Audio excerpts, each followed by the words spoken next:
Left to right, Myles Colvin, Camden Heide, and Trey Kaufman-Renn. Your hands are good. Trey, you said a couple weeks ago that you've been lobbying to play this kind of lineup more. Just how did that feel to start the game, and what did you like about it? I guess going both ways. I mean, everything that I have been saying. Just defensively, I think we could be really good, and then just offensively being able to space the floor. So when they double, having shooters, and then being able to run in transition as well. I don't think this was the best performance that we, as a team, and then that unit is going to have, but it was nice to start out anyway.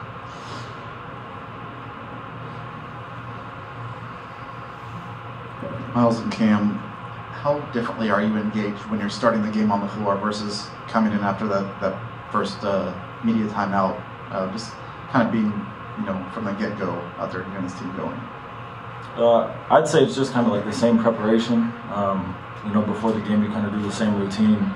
And obviously, I haven't started a game at Purdue, so it's a little different feeling being out there, right away instead of getting myself mentally prepared and seeing how the game's going. But if you prepare the right way and you're just kind of ready to go, it doesn't matter if it's in the starting lineup or if it's in the first media, second media, whenever it is.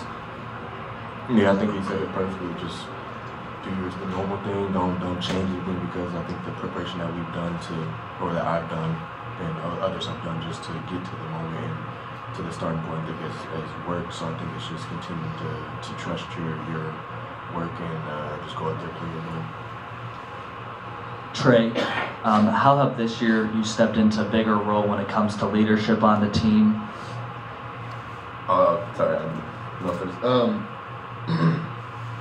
I think just trying to use my experience. Just obviously we haven't made it to Big Ten season yet, but yeah, just trying to, especially the new guys, just trying to catch them up. But even the older guys who are stepping up in the big roles, obviously with Cam and Myles here. Just trying to make sure that they know we trust them. I mean, they 5 for 6 from the 3-point line. I mean, incredible shooters, just incredible players. So I'm just trying to bring confidence to them.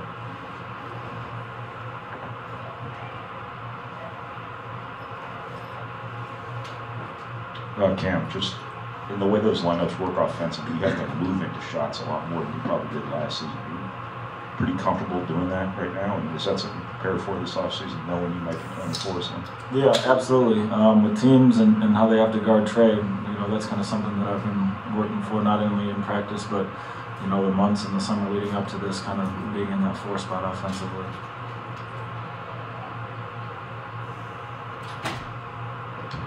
Trey, how important is it about to head into the San Diego tournament, just to get some of these minutes and get prepared for back-to-back games with a new team? It's super important. Just honestly think it's just another game that we can build and learn from. So especially when you go into a difficult tournament like we're going to go into, any of the help by playing is going to help.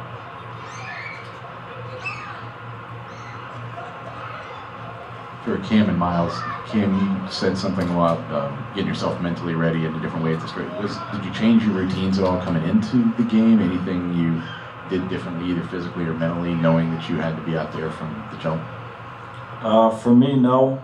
I normally just do 3 jumps, as the tip-off's going, and obviously I had to do them a little bit earlier today, so that's really the only thing that changed for me. Besides that, it was the same, kind of mental preparation and the same warm-up that I always do. Same. I didn't really change anything. I like to have a routine, do the same thing every time. If I get good results, I'm going to continue to do it. So I think it's just the little things that I focus on. So I think mentally, I just dial in and try to not think about the nerves and all that stuff. I think that's obviously you're going to have that, but I think it's just thinking about the important things like the ATOs that we have, and just simple stuff, my defensive assignments, stuff like that. Trey, obviously a pretty physical game from your end. How does kind of taking that physicality, the contact, drawing 7 fouls, how does that affect your mindset through the game?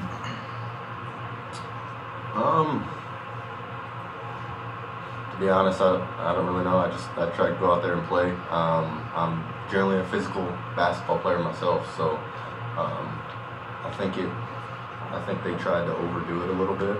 I'm guessing they saw the Marquette game and how they nod the ball in. But I mean, when you go to the free throw line as much as we did and drew as many fouls as we did, you're gonna set yourself up for success.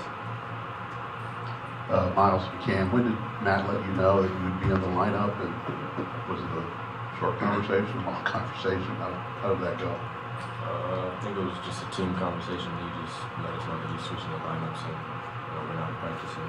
Carried on with our practice, treat it as a normal practice. Wednesday, Thursday, or Wednesday? No. Thursday. Ryan and Casey. Myles, one thing you guys have to do in these lineups to really make them work is rebound. Obviously, the way you guys have rebounded, or the way you've rebounded the last 2 games, you seem like you're really beelining for the ball. How big of a priority is that for you right now? How much is that on your mind when you're out there? I think it's heavily on my mind just because I think Violet Paint says it to me. The coaching staff says it to me. They say it to the rest of everybody in there. So I think it's just something that's important to me so they can't get second chance shots. I think those are the easy shots that people hit, or second chance shots off of deep offensive rebounds. So I think it's just really huge to move the ball so we can go down and score. Cam, you get off to a hot start. Team as a whole gets off to a good start offensively, and then there's a 9-minute stretch where you guys get just the one Trey put back late. What kind of happened in the second half and the first half to kind of get into the rhythm of your offense? Yeah, I just think it's staying focused. Obviously we started pretty good, and I'm not sure what media it was, but then, like you said, we kind of had that stretch, and it's just us kind of not being fully locked into the details and the plays that we're running and knowing everything. And obviously when you play good teams and we're going to play good teams going forward, that's something that we can't have. So it's really kind of making sure that we're locked in. Obviously everyone's going to make mistakes. It's just going to happen. It's basketball. It's life. But we just have to be mentally locked in and prepared for the full 40 minutes and kind of know how to respond to those mistakes. This is for anybody up there. Trey, earlier you mentioned how Marshall may have seen what Marquette did to you guys defensively, may have dictated a little bit what they were wanting to do today. Where did you guys see the greatest improvement as a team from that Marquette game to today? I think just huddling and just trying to stay, together as a unit. Even though this wasn't our best game from an X's and O's standpoint, making sure that we did everything correctly. I think when we came out for the second half, we were a lot better on some of the things. And so I think that's the biggest thing that we learned and improved on. Thank you, guys.